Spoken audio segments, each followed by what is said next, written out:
नमस्कार मैत्रिणींनो, आरना सुवर्णा स्टिच या चॅनलवरती तुमचे खूप खूप स्वागत करत आहे। आज आपण बघणार आहोत ब्लाऊजला पाइपिंग कशी करायची ते। त्यासाठी आपण ब्लाऊज पूर्ण शिवून घेतलेला आहे आणि चौकोन कापडामधून आपण पट्ट्या तयार करणार आहोत। तिरकस पट्ट्या आपल्याला कापायच्या असतात। व्हिडिओत दाखवल्याप्रमाणे तिरकस पट्ट्या कापून घ्या, म्हणजे त्या अशा स्ट्रेचेबल होतील, ताणल्या जाणाऱ्या पाहिजे, त्याच्यामुळे आपली पाइपिंग गोल येते। 1 इंचाची पट्टी मी कापून घेतली आहे। त्यांना अशा प्रकारे तिरकस जोडून घ्या।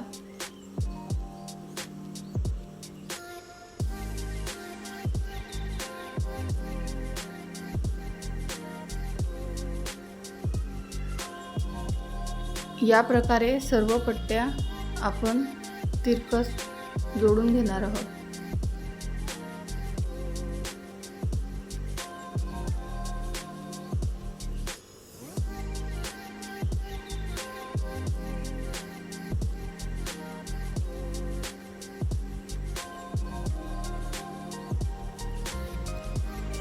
अशी लांब एक पट्टी तयार करून त्याला आपण पाव भाग अशी दुमडून घेऊ पूर्ण पट्टी।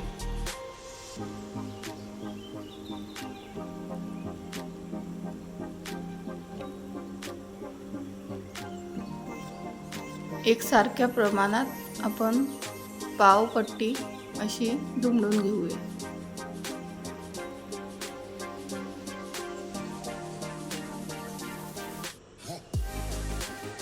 यानंतर जे बाहेर आलेली पट्टी आहे ती कट करून घ्या, एकसारखी करून घ्या। ब्लाऊजच्या कटोरीच्या गळ्याला आपण पट्टी जोडून घेणार आहोत। व्हिडिओत दाखवल्याप्रमाणे अर्धा इंच खाली घेऊन आणि पाव भागावरती शिलाई टाकून घेऊ। मी ब्लाऊजवरती निशाण करून तुम्हाला जोडून दाखवण्याचा प्रयत्न करत आहे, तसं तुम्ही पण पट्टी जोडून घ्या। वरची पट्टी थोड्या प्रमाणात आपण ओढून लावायची, पण खाली ब्लाऊज पीस न ओढता जसे आहे तसे घेऊन पट्टी जोडून घ्यायची आहे।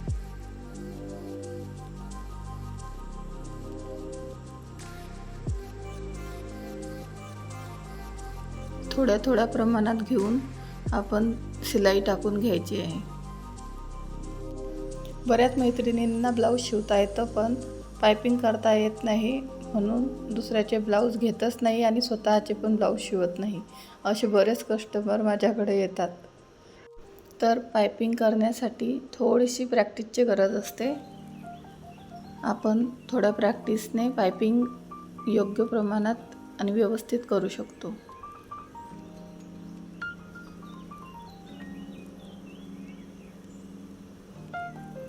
या प्रकारे आपण पूर्ण पट्टी ब्लाऊजवरती जोडून घेतली आहे, पाव इंचाच्या प्रमाणे।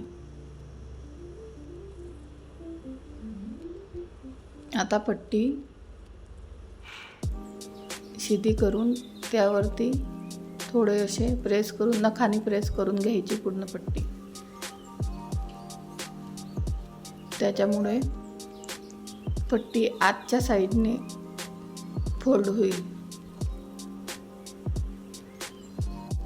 आता आपली पट्टी अर्धा इंच अशी तयार झाली आहे। त्या अर्धा इंचामध्ये पाव इंच एवढा कापड घेऊन आपण गोट तयार करणार आहोत। या प्रकारे आपण त्याला गोट घेऊन घ्यायचा आहे। आधी जाड असल्यामुळे शिलाई बसत नाही, त्याच्यामुळे थोडं पावडी वरती करून अशी शिलाई टाकून घ्या। नंतर थोड्या प्रमाणात आतमध्ये येईल गोट, या प्रमाणात शिलाई घ्या।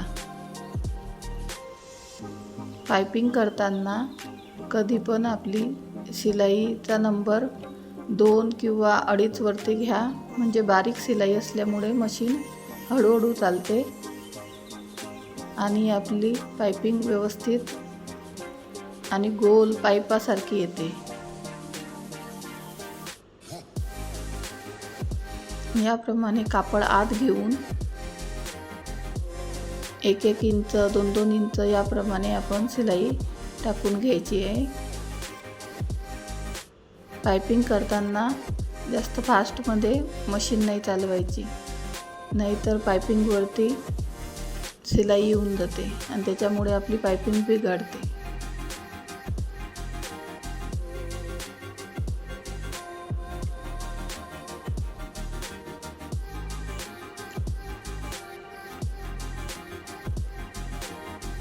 आपण जेव्हा पायपिंग करत असतो तेव्हा आपोआपच गोल गोल पायपिंग होत असते.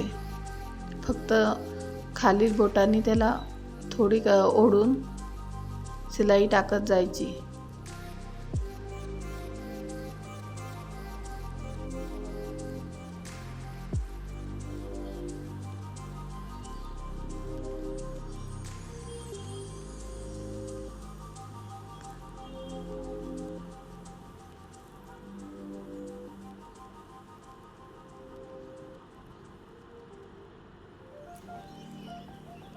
बघा किती छान प्रकारे आपला गोट म्हणजे पायपिंग तयार होत आहे. एकसारखा गोट येत आहे. तुम्हाला आडना सुवर्णा स्टिच चॅनलवरती अजून काय बघायला आवडेल मैत्रिणींनो, ते तुम्ही कळवत राहा, म्हणजे त्यानुसार मी तुम्हाला व्हिडिओ बनवून दाखवत जाईल. तुम्हाला खूप हळू दाखवण्याचा प्रयत्न मी करत आहे, तुमच्या लक्षात येईल म्हणून स्पीड थोडी कमी केलेली आहे. बघा पायपिंग किती सुंदर येत आहे, एकसारखी येत आहे. याचप्रमाणे तुम्ही पण तुमच्या ब्लाऊजवरती हळू का होईना पण पायपिंग करू शकता. पायपिंगसाठी थोडी प्रॅक्टिस पाहिजे, मग पायपिंग व्यवस्थित जमायला लागते. व्हिडिओ आवडल्यास आडना सुवर्णा चॅनलला नक्की सबस्क्राईब करा. ही बघा आपल्या ब्लाऊजची पायपिंग पूर्ण झालेली आहे.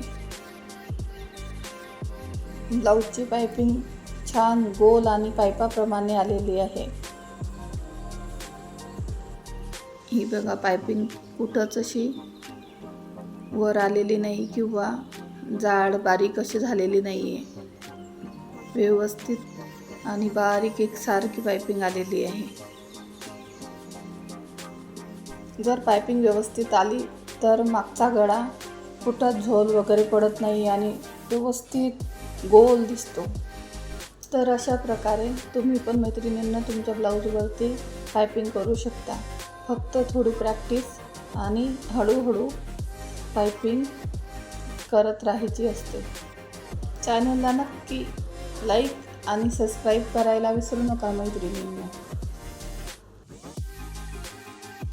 यानंतर आपण दुसऱ्या प्रकारे अजून कशी पायपिंग करता येते ते नंतरच्या व्हिडिओमध्ये आपण बघूयात. नमस्कार मैत्रिणींनो, बाय बाय.